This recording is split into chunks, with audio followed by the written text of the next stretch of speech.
So you've just picked up a DJI Air 3 and you're trying to figure out how to record what it sees on the screen so that you can share your screen recordings as well as the footage from the drone itself. Now, if you didn't get the RC2 and you've got the one that works with the phone, this video is probably not going to help you much. But if you did pick up an RC2, then I'm going to show you not only how to start a screen recording, but how to record audio to that screen recording so that you can easily sync that screen recording with your other footage, which then allows you to sync the footage of the drone with you talking, with your GoPro footage, or whatever camera you happen to be using. Now, although it shows you that you can get audio on this thing, you can't unless you hook up some form of an external microphone. Now, for this video, we have the DJI mic, which lets us have a USB-C output, and that's what I'm going to be using, but you can use a regular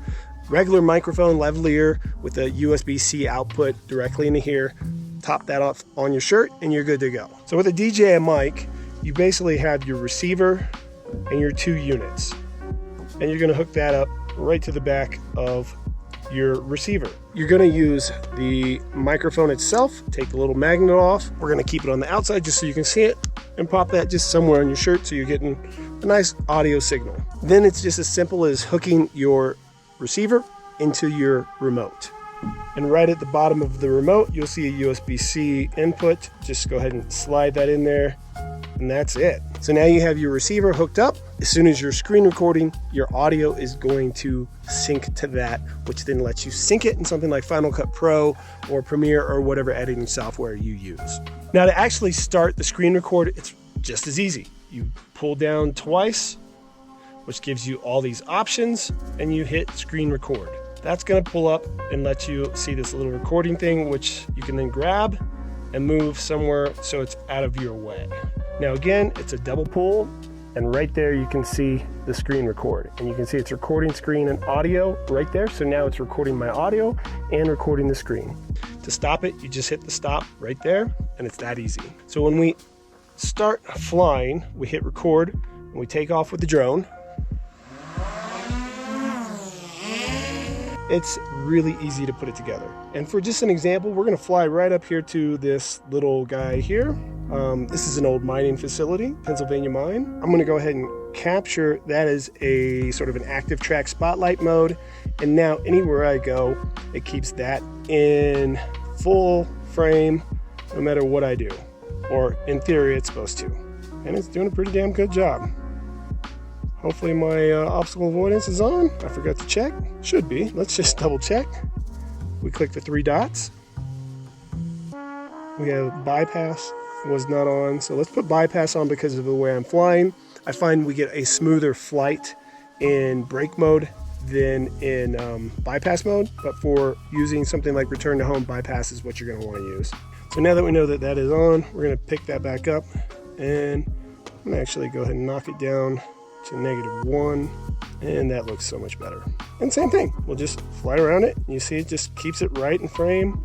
We can do pretty much anything, and it keeps the camera locked right on that. I don't have to use my yaw. I can still go up and down, and it will do the same thing with the camera. Just keeps it right in center and lets you get just these amazing shots instead of having to twist your gimbal wheel at the same time. And as I drop, it's just gonna go right up there like that and show the whole mountain. Look at that. Like, that's such a hard shot to do when it's fully manual. Now you see when I get the sky in there, because I'm not using an ND filter and it is an auto, that -1 became way too much. And as we come up here and get higher, it should hopefully readjust that, and there it is. Now it looks good again. So that's something to keep in mind too if you're doing this professionally, is you might want to like not use it in auto and set it up, and the time of day makes a difference, the cloud coverage makes a difference, everything makes a difference on how things end up looking. But I just love the fact that spotlight mode lets you do this. It's probably the coolest thing about one of these camera type drones. Like, it's so hard to get this kind of shot otherwise. I mean, I'm just moving the stick around like crazy. I can get close to it and hopefully it doesn't hit it, which it didn't. Awesome. And just you can just fly like crazy and get these shots that are so hard to get otherwise. Oh, Jesus. That was so close. Oh my God. Yikes. That's putting some trust in the drone right there. If you look at the map, all the circles around that thing, it's pretty crazy. It does make for some beautiful, beautiful shots though. Look at that. And if you ever wonder why sometimes I get all this crazy interference flying in the middle of nowhere like this, it's because of this. This is a magnet. These are rocks. And they all have metal in them. So I'm flying around huge, huge areas just full of rocks that are magnetic, or at least metal. And so when you're done getting your screen recording, just hit stop. I'm gonna show you how to get that screen recording to your SD card, because currently it's not recorded on your SD card. It's somewhere in the internals, which mean you have to do some kind of Wi-Fi connection or Bluetooth connection, or you need to be able to hardwire your controller into your computer and then use your photo editing program to do all that, which is an absolute pain in the butt and a much slower process than just dragging these onto your SD card and then popping your SD card out and putting them in your computer. So let's go home and I'll show you how to do that for this next part of the video. So now that we're back here in the studio, we're gonna get the files from the remote onto the SD card. And it's somewhat easy. It's actually pretty easy. It's just a little weird and confusing, but it is easy. There's only one way that I've found that works for this, and that is double pulling down on the screen, and then you go over here to where you see your SD card and click Explore. That opens up this page, which then lets you go to the top left. You can see it says Android on mine right now. We click Recent, and those top few right there are the ones that we've just recorded. You select them by hitting and putting a blue check next to them, and come over to the three dots and say Copy To, and then here it comes up to download, but I like to go ahead and switch it here, and you can see Android, and when you see Android, it gives you all these different subfolders. I click Movies, and then I hit Copy, and that brings all files that we need into that folder so that we then have them on our SD card. And at that point, they're just like any other file on your SD card, ready to go to bring into your project and be used the way that you want to use them. Now, I would go ahead and recommend occasionally going through doing the same thing and selecting all your recents, which say screen record if there's screen record. Your log files are in there. There's backups of pictures in JPEG format and all kinds of stuff.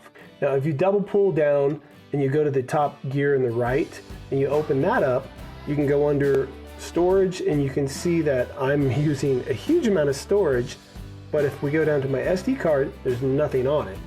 If you go to the actual storage where it says I'm using 80% of my storage, I don't know how, because I've got only 3 screen records on there, and even if I wipe those out, it's at like 75%.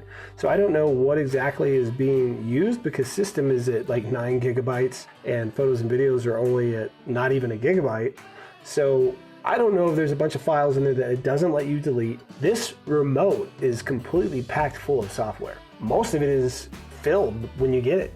So I really wish DJI would let you go through this and find a way to just record to the SD card, so you never really have to worry about filling it up with a bunch of stuff that you don't need on the remote itself.